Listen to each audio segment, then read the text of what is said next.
गोजोन बेलासिनि बयनिसिमबो खुलुमहरबाय। लोगोसे बे समाव आङो नोंथांमोननि गेजेराव मोननैसो खौरांफोर लानानै फैदों। नोंथांमोना भिडिअखौ फारियै जोबजासिम नायलांदो।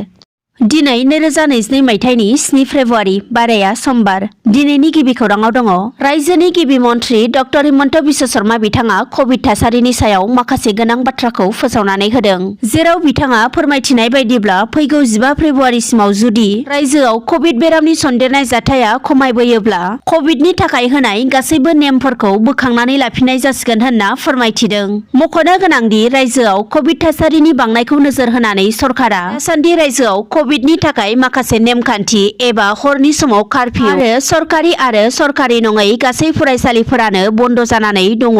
नाथाय बे समाव आसामनि गिबि मन्थ्रि डक्टर हिमन्त बिश्व शर्मा बिथाङा फोसावनानै होनाय बायदिब्ला फैगौ 15 फेब्रुआरिनिफ्राय जुदि कभिडनि बिबाङा बांफिनाब्ला हरनि समाव कार्फिउ होनायखौ बोखांनानै लाफिननाय जासिगोन आरो फरायसालिमाफोराबो फिन सिगांनि बायदियै सोलिफिनसिगोन होननानै बिथाङा फोरमायथिदों। गुबुन फारसेथिं बिथाङा फोरमायबावोदि कभिडनि थासारिया जुदि खम जाबोयोब्ला एबा बांफिनबावाब्ला सुबुंफोरा बैसागु एबा बिहु फोरबोखौ मोजाङैनो खुंफुंनो हागोन होननानैबो बिथाङा फोरमायथिबावदों। बेनिखायनो आसामनि साफ्रोमबो सुबुंफोरखौ फैगौ 15 फेब्रुआरिसिम कभिड थासारिनि सायाव नेनानै थानो थाखाय बयखौबो खावलायहरो।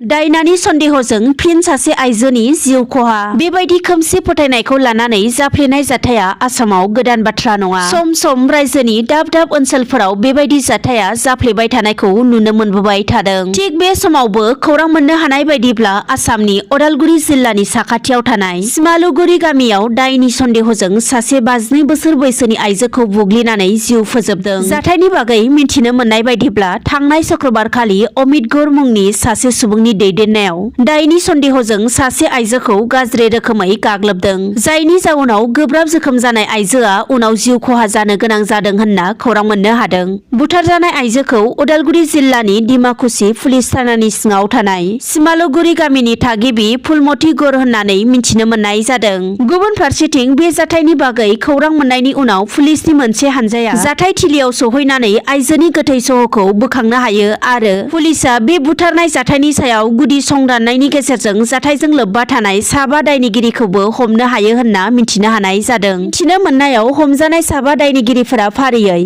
अमित गौर, अनिराम गौर, जितेन गौर, अनजालि गौर आरो कमला गौर होननानै पुलिसआ सिनायथि होदों।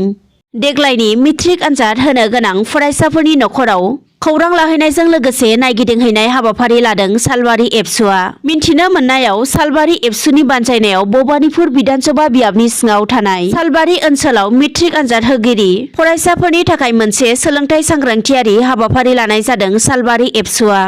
खौरांनिफ्राय मिन्थिनो मोननायाव सालबारि एबसुआ मेट्रिक आनजाद होनो गोनां निखावरि नखराव खौरां लाहैनायजों लोगोसेनो फरायसाफोरनो बिजाब फरायनायाव गोनांथि जानाय सार्चलाइटखौबो गथायनानै होबोदों होनना खौरां मोननो हादों। आरो मिन्थिनो मोननायाव मेट्रिक आनजाद होनो गोनां फरायसाफोरनि नखराव नायगिदिंहैनानै एबसुनि दैदेनगिरिफोरा फरायसाफोरनो माखासे गोनां बोसोनफोरखौ होबोयो। दानिया गुबुन खौराङाव फैबावदो।